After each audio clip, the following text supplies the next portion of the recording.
Whoa. Okay. How's it going? Hey.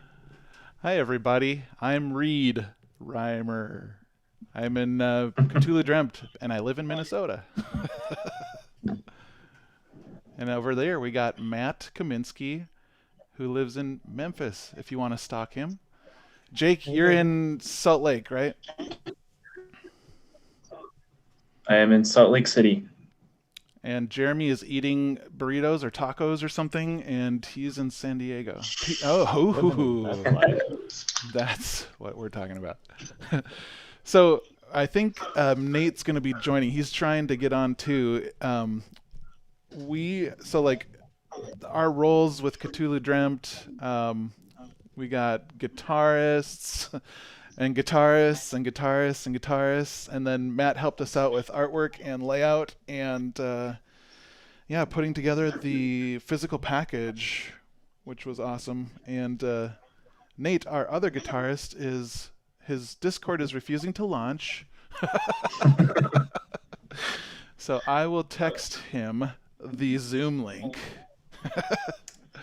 But yeah, like none of us have ever met in person except for Nate and I, who live like across the street from each other.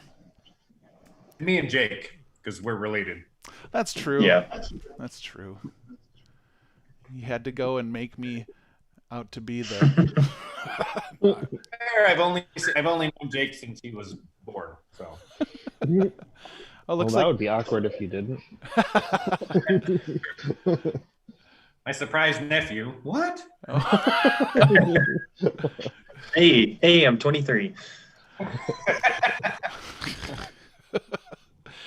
And then we got, looks like Ben, who helped write the story. He's on Twitch chat.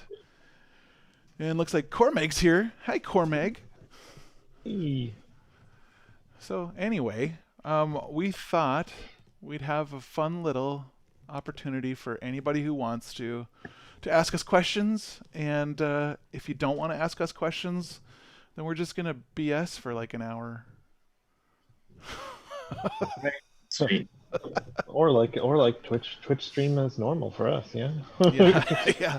So I don't have like my Roboto voice microphone going on. Man, you gotta have that on the call, man. I know. You're just at the beck and call.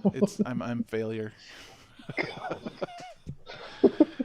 So anyway, so until we get a question, I'm just gonna like ask you guys how you felt about the first album, like, because it was I can't remember when I asked you, Jeremy, but you were the first dude who I was like, do you want to make an album?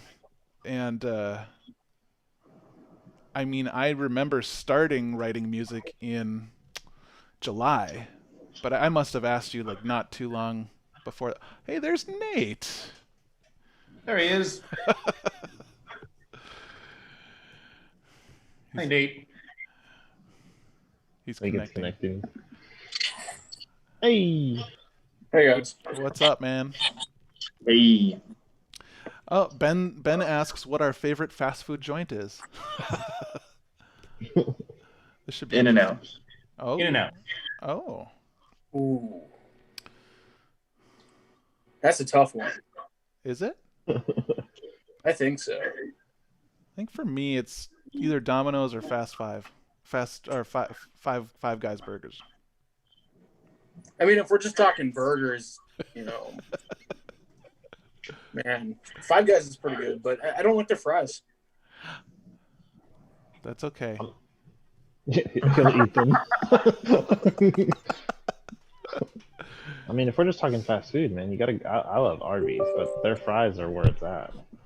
I got to give it up to Taco Bell. I was gonna say somebody's got to friggin' like stand up for Taco Bell, America's #1 Mexican joint.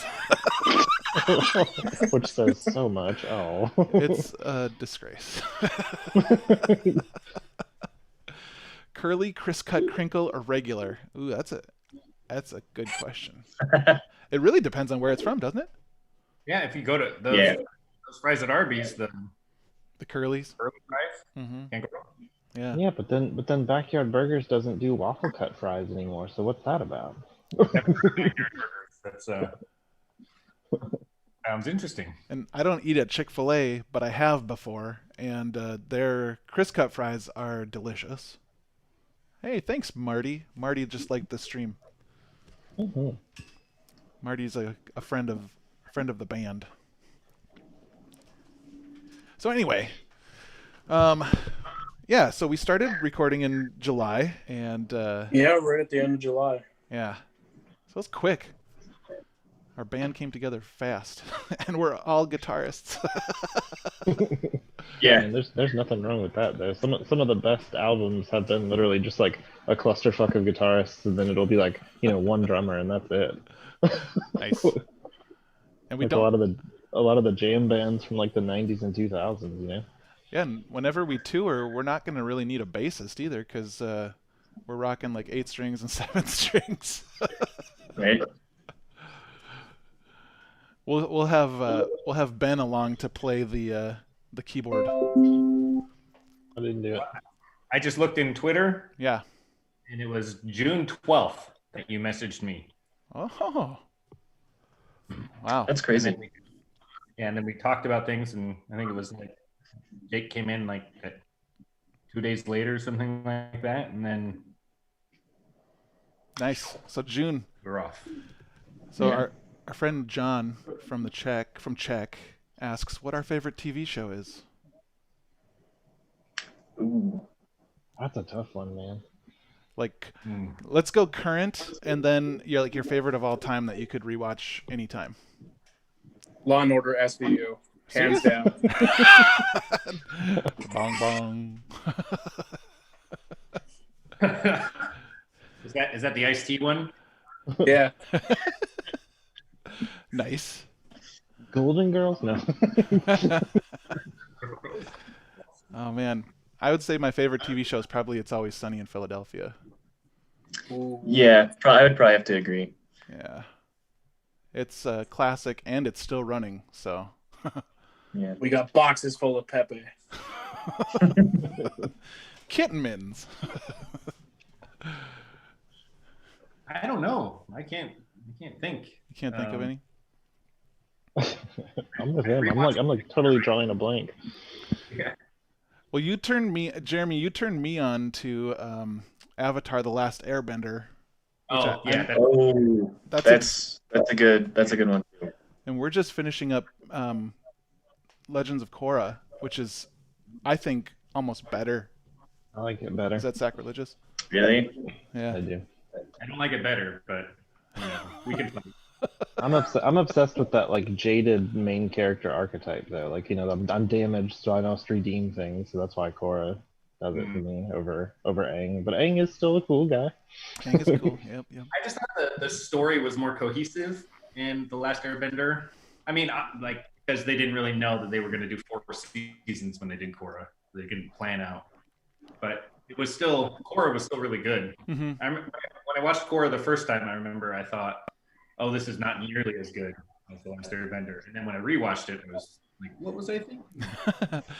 I remember thinking at the end of the first season, it was like, what are they going to do now? She just saved the world. Like, what else is there? But I guess the world is always under threat. It again. Oh, Ben's given us a softball here. Were there any surprises, aha moments, unexpected rad moments that occurred when we were collaborating? I mean, the songs. It was just refreshing to see the songs come together, and like they didn't feel forced. It felt organic. It felt like, Yeah. you know, like I would just like my writing process for most of this was just like, here's a riff, here's another riff, here's another riff, and it was like The Simpsons, where Homer's in hell, just like eating donuts. Reads like Yes. Send more riffs. I think for me, I agree with that because I mean, we came up with so much stuff so quickly. But I think for me, the aha moment was when I came up with what we call it, but then I was like, but it's still cool, and then it turned into a song. That's my favorite part of the whole album, I think. That how I came up with that, or like how Jeremy came up with it, and I like retconned it. Just that lead in the song is just so cool.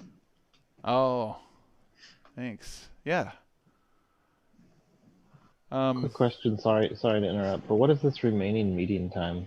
Is it above you? That's the Zoom thing. I'm gonna upgrade now so we don't get kicked Okay. off. Sorry. Totally interrupted. Go ahead. It's okay. It's okay. How about for you guys? Like Nate, you came on as kind of like the mix master engineer. Yeah. Was there anything for you that like was just kind of popped out and it was like this is cool, or was there like the inverse of that? If it's easier to answer, was it like, oh, this is not good? No, actually, I think the funniest thing is something that you and I have talked about at length about. I want to say it was Devoid on the track now. Mm-hmm. I think when we were referring to C6 Lou forever. I still am wrapping my head around the song names because we've been going by code for this entire project. But C6 Lou ended up, that's the song that I said sounded like Incubus, right? Yep. So, you know, when Reed was getting the sketches for it together, I was out mountain biking and I spent the entire day like listening to Animals as Leaders and like Scale the Summit and these other like proggy, you know, sort of genty bands. And he, you know, he's giving me like just little bits and pieces of, you know, like here's a riff and here's this other riff, and it wasn't a completed song. And I'm just sitting there going, okay, this is really cool. Like, you know, how do we piece this together and sort of make it coherent? And like by the time that we actually got like the song structure in place, I was like, this is awesome. We should leave this thing as an instrumental. And then I came back like a week later and Reed had done the, you know, like the chorus vocals and a few like, okay, that's where we got like a lot of those really like kind of singing melodic pieces and they just kind of filter their way throughout the whole album. Backs or anything, but I feel like we did a pretty decent job of like combining the different styles, like mashing them together, especially vocally, where, you know, my style is different than Jeremy's style is different than Nate's, but like we kind of folded and layered those in throughout the tracks so that it wasn't ever really one thing and it could be anything. And, you know, to me, I think that was the most scary part is like we have so many different genres on there. Like, is anybody gonna like this type of thing? Yeah. But then the inverse of that too is like, well, there's gonna be something for somebody on here, you know. Yeah, you know, like listen, you know, I've listened to it multiple times and you know, basically had it on repeat for like days already. But they all feel like one cohesive whole, though. There's not really like a lost anywhere. If anything, I think maybe the breaks in between with like the more instrumental, like I guess it's like orchestral bits that you guys have in there, kind of just adds even more emphasis on the like more, you know, like crazy metal tracks. Like you know, I remember watching you Reed and I think it was you Nate doing like that jam session of mixing for what was it, like days Hours. on end. Yes. It felt like days. I don't know if it was just hours, but like you guys were just in it, and I could tell you guys were both in the zone. It's funny because I actually killed my phone while watching that stream twice, so that tells you how long you guys were basically at it. And like, dude, you guys were just murdering it. Like that was a session, man. You know, honestly, from July until the first week of November, I think Reed and I did like 8-hour sessions literally every single Saturday, Sunday for months. Yeah. Yeah, it was a few. And you know, speaking to mixing, Cormeg on the stream asks, what was the most difficult or what gave us the most difficulty when it came to mixing? Ooh. I know there's still one thing that kind of like that isn't your favorite thing mix wise, Nate. I don't know if you want to talk about that, but or if that even is like your most difficult part, but No, well, probably the most difficult thing was what we thought was a mastering issue at the end of it, but oh yeah. I think that was just exhaustion at our parts. Yeah. No, honestly, the hardest part about mixing, I think definitely came down to probably trying to rein in the different,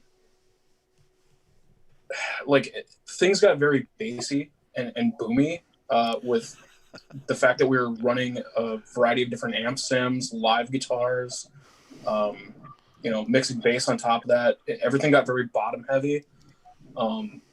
And sometimes that translated really well into high-end monitors. Like we're using to listen back at Reed Studio. But when you took it and you put it in your car or, blast it on some cheap PC speakers, it became really apparent that it was just muddy and it sounded like, kind of ass. So that was the hardest part, was actually reining that back in. Interesting. Yeah. Yeah, it's funny because since the launch of the album, or actually even before, like I don't know why, but we must have hit like an underground spring of inspiration, because I've just got all these ideas now, and like Jake's song starters that are just like almost, once we start developing and arranging those, it won't be too long before we've got Nate back in the studio for 8-hour sessions at a time. And You heard it here first, I though. look forward to it. Album 2 is coming. oh yeah. Hey. But going back to those mixing sessions, I remember because I try to go running on Saturdays, and I would put the stream on while I was running, and I had my phone strapped to my arm, and I would stop and try and type comments in.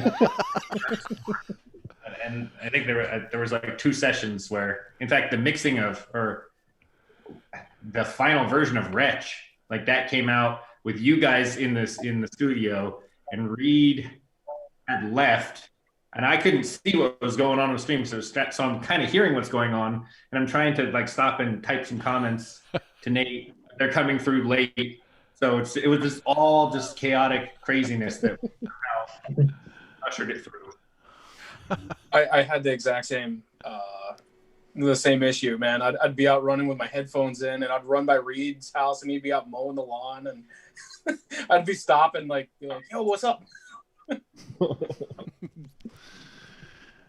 Oh man, yeah, that was fun, streaming that stuff. That the mix sessions, that's where we met Michael, aka Beer Jesus, too. Beer Jesus. Yeah, he's got a metal stream on Twitch. Cool dude, plays a lot of really good music that I never have thought to listen to, but he does a lot of promotion for like underground bands and stuff, like ours. Yeah. And see, like, you guys were just talking about Wretch, man. Wretch is my favorite track on the whole album. I'd probably listen to that one more than anything else. Going to that, like, I know that there was a whole lot of sweet guitar on that, but like, what made, Jake and Jeremy, because I know you guys were jamming out real hard on that one, yeah? It was Wretch? I think on the guitar. Yeah, I thought you guys were both just jamming out like crazy, or maybe I'm thinking of a later track, because there was one in the music video especially where like you guys basically are all 3 just going ape shit on the guitar. Oh, I think you're thinking Madness and Grace. That might be the one. Sorry.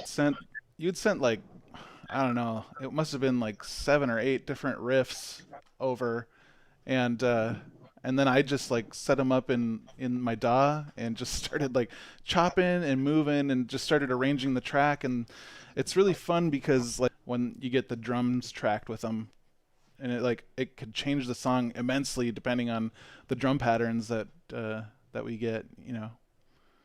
total like that, like in Madness and Grace, the chugging riff at the end, like right? I had no idea what that was going to be, but with the drums, I think the drums that you put there really lock in and really give it this just like groovy, solid feel that kind of just like pushes the song in a direction that I didn't think it was actually going to go. Yeah. Yeah.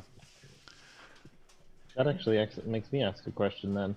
When you guys are doing all the mixing, do you guys like, especially when you guys were doing the guitar parts, because I'd imagine that, without having the gumption of actually playing them side by side to kind of figure out how they would go together, do you guys just kind of like send in guitar riffs that you feel like would work together, or had you previously, or do you guys just all like randomly throw in and see what sticks to the wall?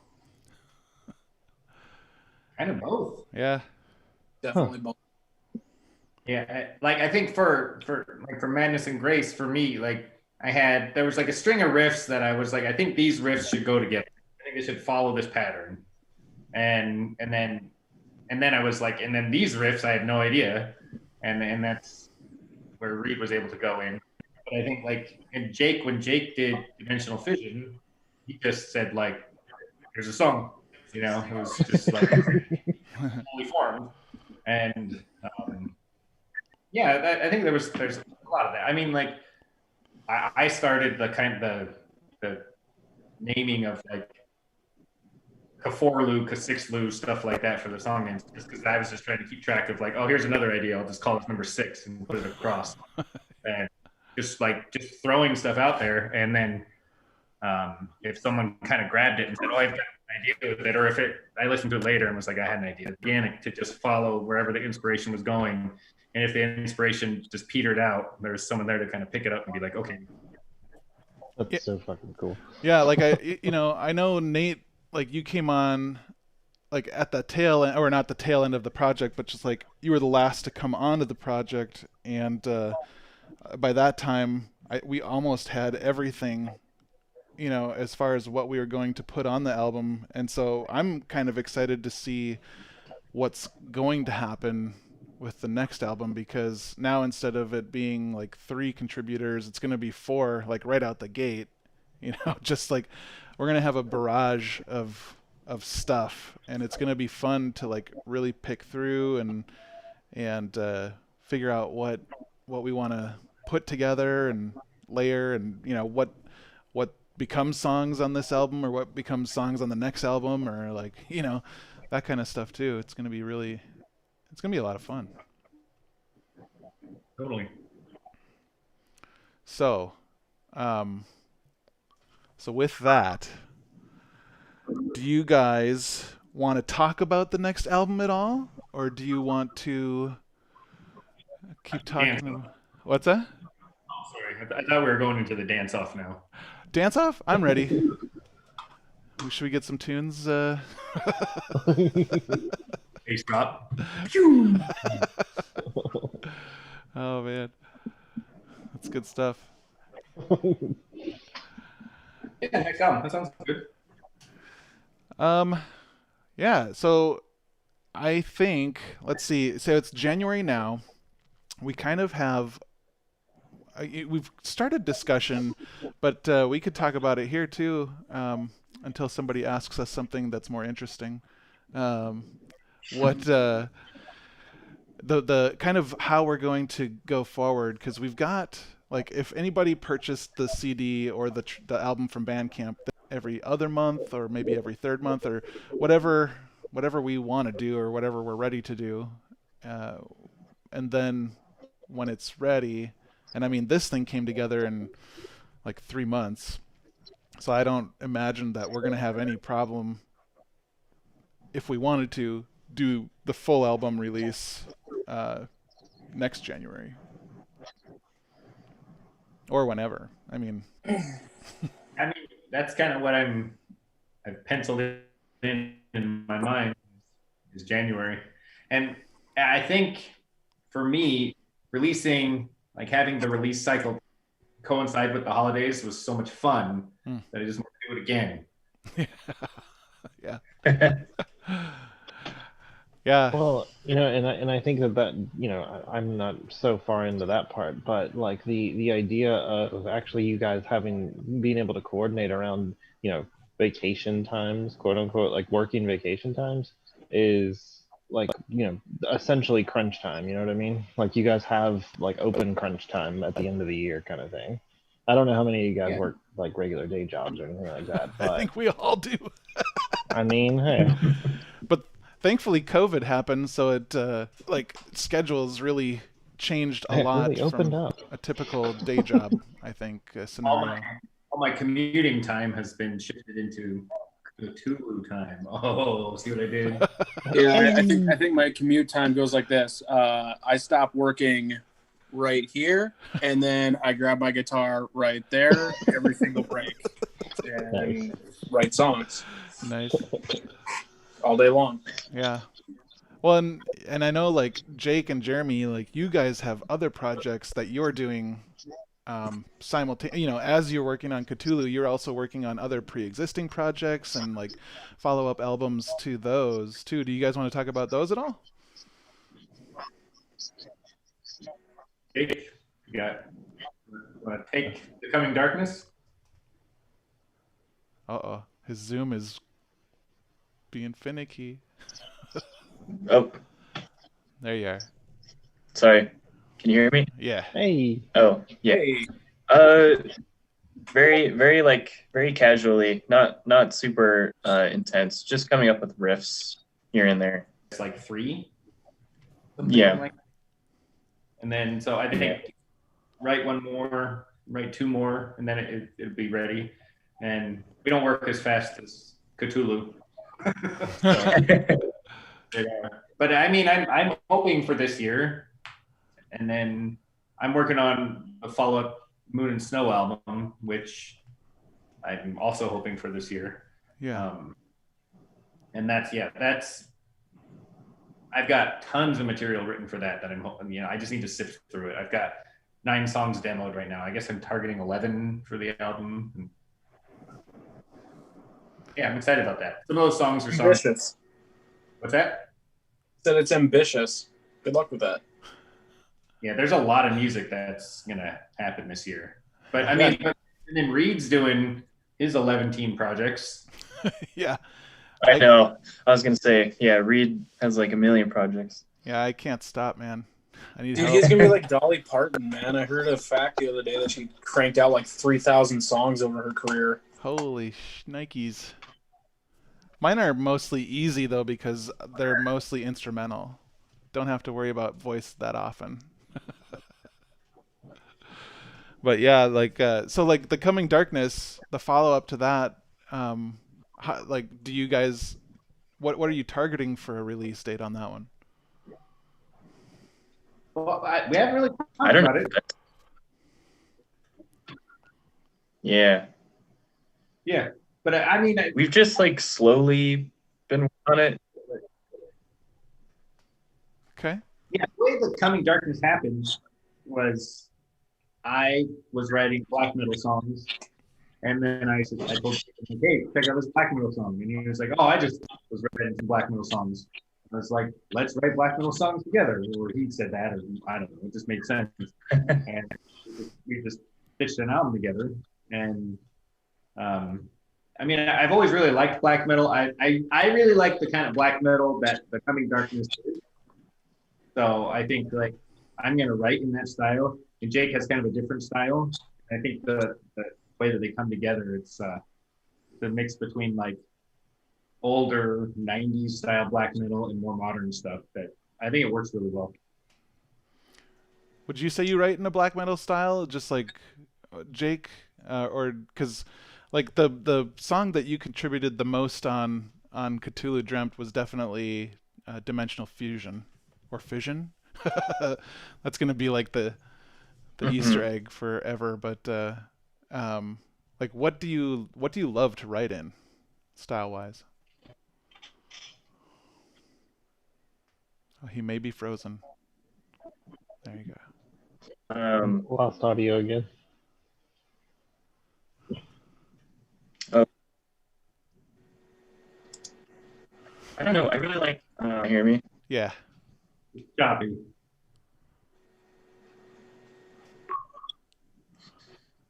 But I know Jake, and I know that he has like a leotard that he likes to write in. So like a sequins. Do you have the hair for like a hair metal band, Jake, under that beanie? Focuses. I'm working on it. Yeah. Nice. I'm at that phase to where I can't not wear a hat because it always looks terrible. So it's like right here. So I just push it up. Nice. I don't know. You can Yeah. do a Wisconsin death trip and just go straight up. Yeah. Yeah, exactly. Nice. Is there, so like for album number 2, is there any genre that you guys want to target more or like try to write in, or like do you feel like you're going to try anything different from what we have already done, or do you want to stay kind of in the wheelhouse that we've begun to establish?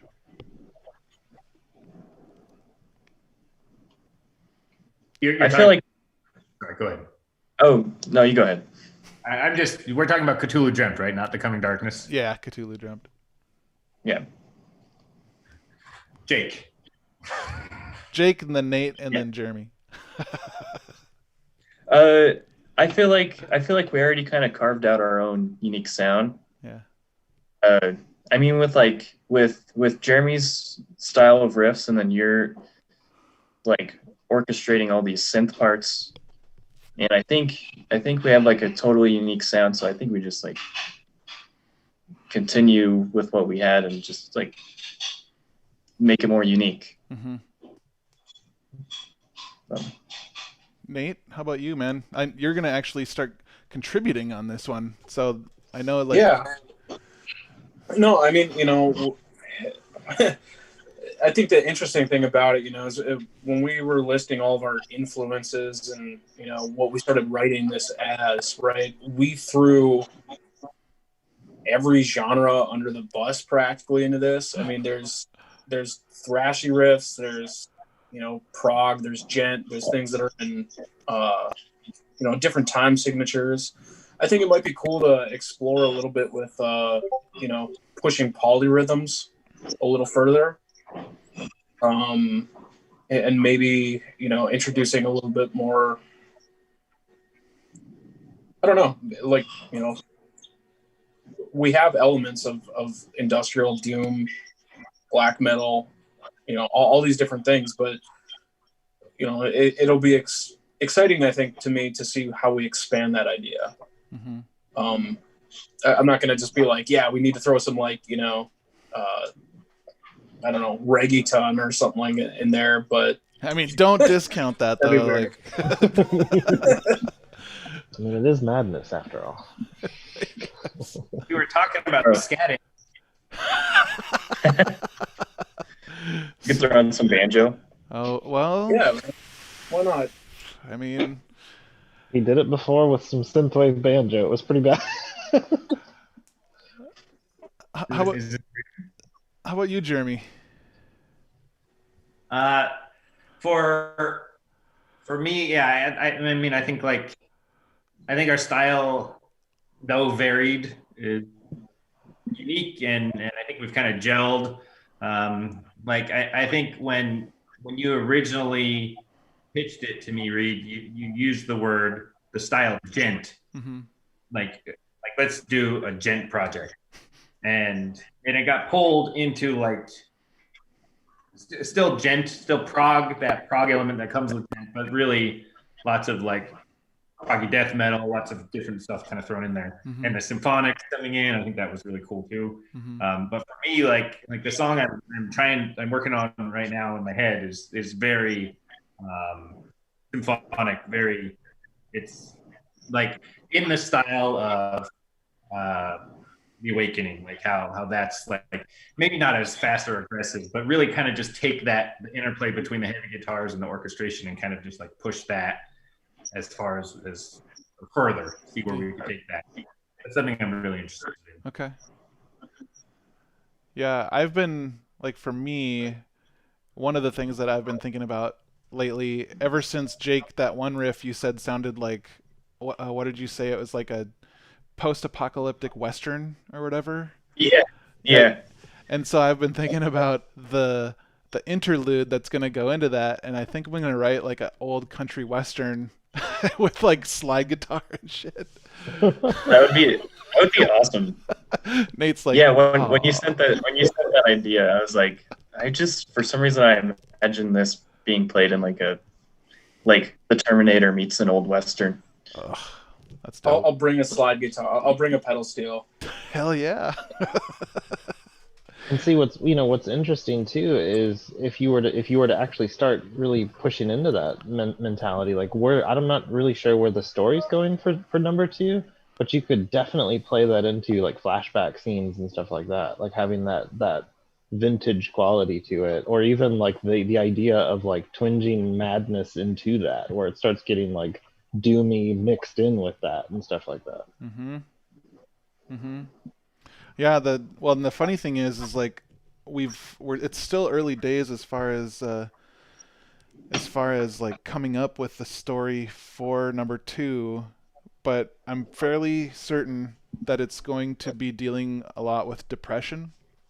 But the story itself is going to be make itself available to be almost like vignettes or like scenes of just people's lives, like a window on something that's happening, and the story will be centered on what's happening because of Cthulhu, but the message will be how people deal on like an everyday basis with just like shit messing up their lives.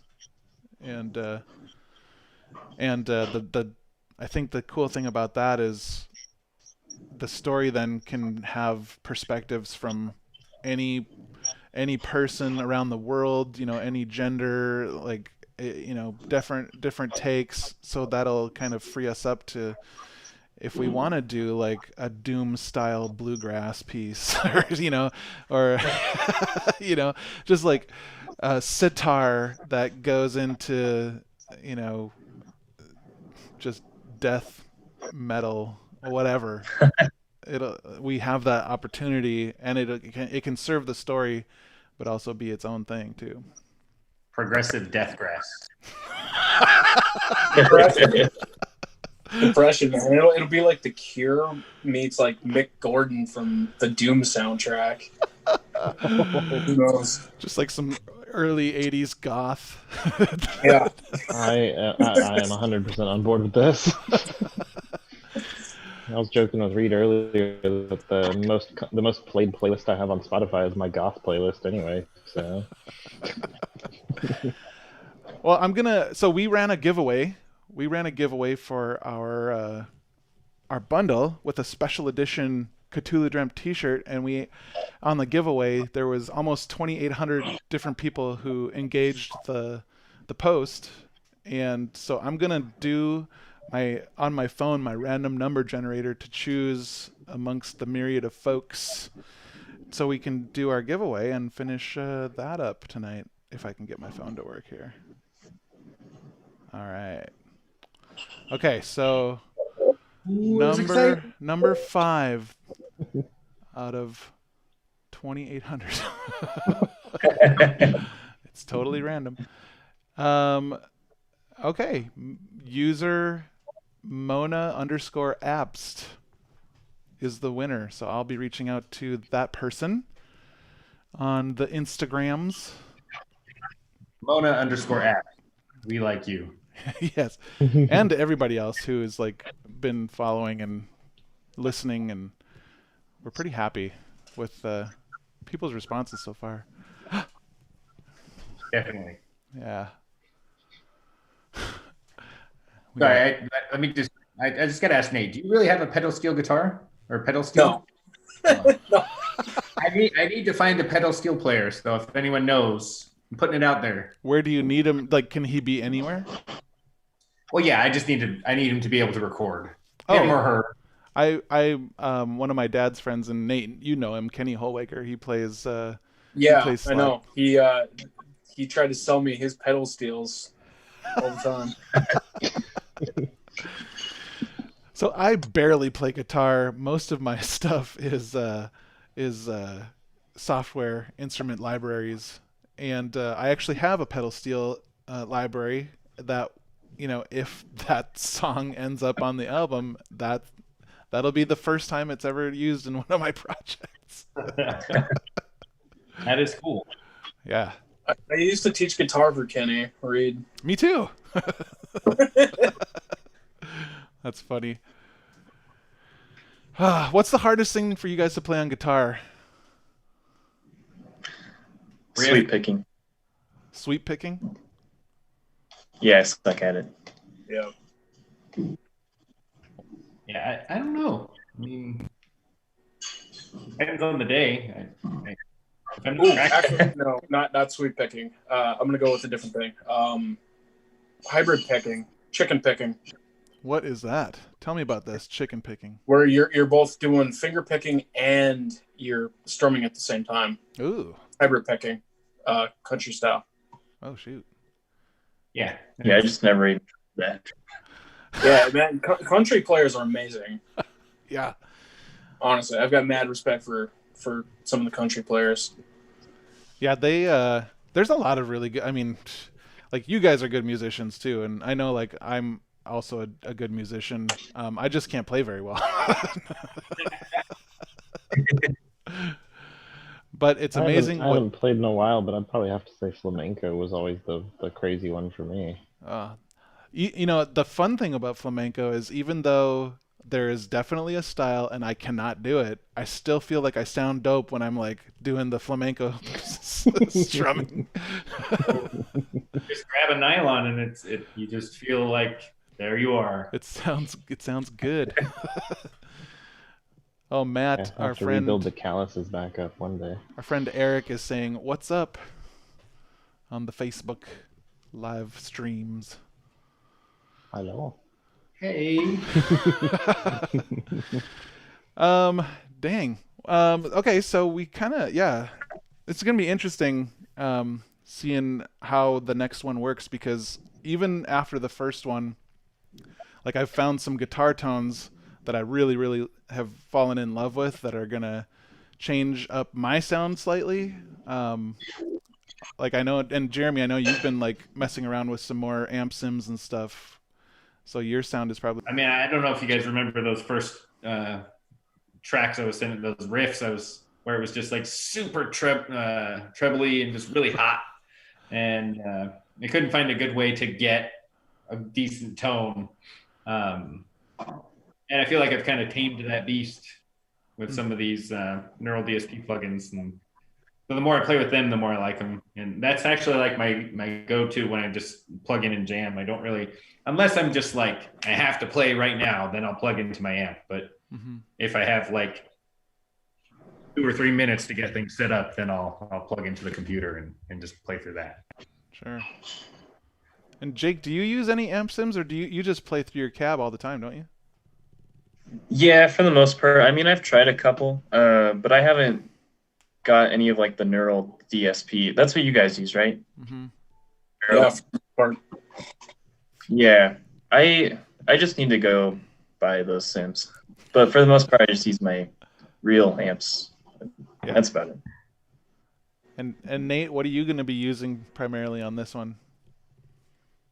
I I've got a ton of amp sims, but I mean, most of my stuff I'll demo actually on my acoustic guitar first, just to try to get rhythms and harmonies, and then I'll move to my 7 strings and my actual amp. Yeah. I don't know. It's a mix, but when it comes to recording, I'm going to be doing amp sims solely. Yeah. And we're going to be making a lot more work for Matt this go around too, because I think it's just us friends here, but I think we're going to be doing vinyl for this next one, yeah? Yes. Well, especially if you guys are invested in GameStop and like got out when the getting was good. Once we get that GameStop money, then we're rolling. Yeah. Selling those stonks. GameStop and Dogecoin. Dogecoin. tell me about this Dogecoin. What is this? I made $5 off Dogecoin. Oh man. So invite you guys all to the Discord if you're not in there. I know you're in there, Reed, and you're in there, Jeremy. But if Jake and Nate want to get in on this, you can. I have a whole channel dedicated pretty much to this right now. Sweet. Dog coin? just stock chat. Yeah. It's been like a pleasure working with you guys. It's been writing these songs has been fun. It was not in my agenda at all in 2020 to work on this. Another album, full-on project. Sorry. You know, and it just, you know, if you had asked me this time last year, it'd be like, oh, I'm going to work on Moon and Snow. Yeah. So it's interesting. It's been interesting to see that develop. Really, really good use of, you know, I feel like it was a good use of my time. Working with you guys has been great. Mm-hmm. Been a lot of fun. Yeah, man. I honestly, you know, the fact that we haven't met you guys in person, you know, Jake, Jeremy, you know, Matt, this came together extremely well. And, you know, that's in no part to, you know, the hard work and dedication that you guys put forth. So, you know, pat yourselves on the back. You guys rock, honestly. Yeah, you know, I was gonna say, do we get to practice together before we go on tour, or do we just all show up at the first spot and like go on stage? Yeah, exactly. 4 guitars, no drummer. Just a drum machine, like some dude, like. Bubble. Oh my god, that'd be awesome. Some dude with an 808. But touring would be awesome. I think I would take time off work to tour this if you know, we wouldn't all get COVID. Mm-hmm. Yeah. Man, and I think I've talked to Reed a little bit about this. You know, once conventions and like the con scene starts picking back up for like the comic cons and, you know, game cons and stuff like that, I actually know a lot of owners of these, and hell, I could probably coerce them to get you guys to come and play this stuff live, because this is like right up con alley. Like the idea for both sci-fi and horror shows, and plus it's metal, so I mean you fit right into like the horror genre just by default. Yes. Okay. Yes. I'll do it. I'm in. All right. Well, I appreciate you guys taking some time tonight so we could talk to some friends around the world, and can't wait to got in your hand there. I see it. I was just gonna say, you know, it was completely random, but you know, while you guys were doing the live show, I was actually, you know, I think Reed coerced me to stop doing pencils and just dive straight into doing some ink. So I was like sitting there trying to think of what to draw, and actually drew this guy for you guys on the stream while you guys were playing it. Good old Cthulhu boy. Very cool. That was fun. Yeah. Yeah, it's gonna be fun. Your music kicks ass, man. Come on. Send that to us. I think it's on I think it's in the Discord. Yeah, I can scan it and give you. And you know, let me get the background dropped in, and I'll scan it to you guys and give you guys like print ready files and everything. You can have it. Nice. Well, for anybody left Sweet. watching, so only the people who have like bought the album have access to this, but we'll play you guys out for hanging with us on the stream tonight. And yeah, this is our Middle Eastern track. I don't know what to say about it. It's very Middle Eastern-y. It morphed a lot too into this. Mm-hmm. There was a lot of iterations on this song. Yeah, there wasn't there? Have a good night, right? Hey, you guys keep on making kick-ass music. Thanks, buddy.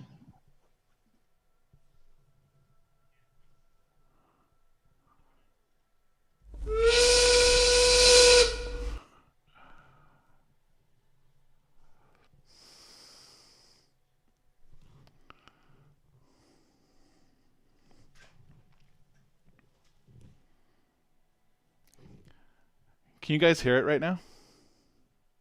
You can't hear it?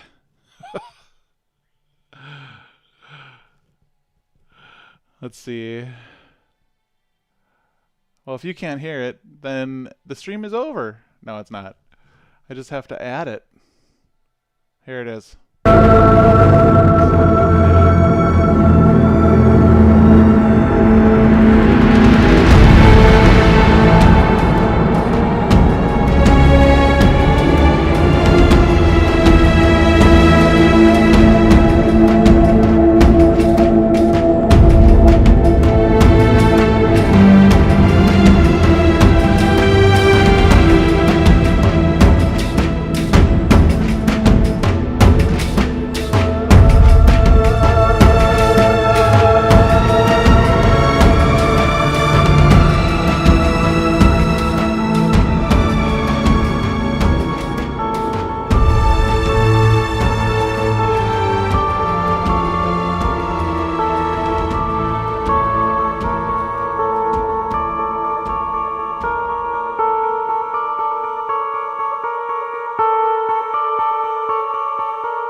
Play.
Creatures from the stars are blended by the man.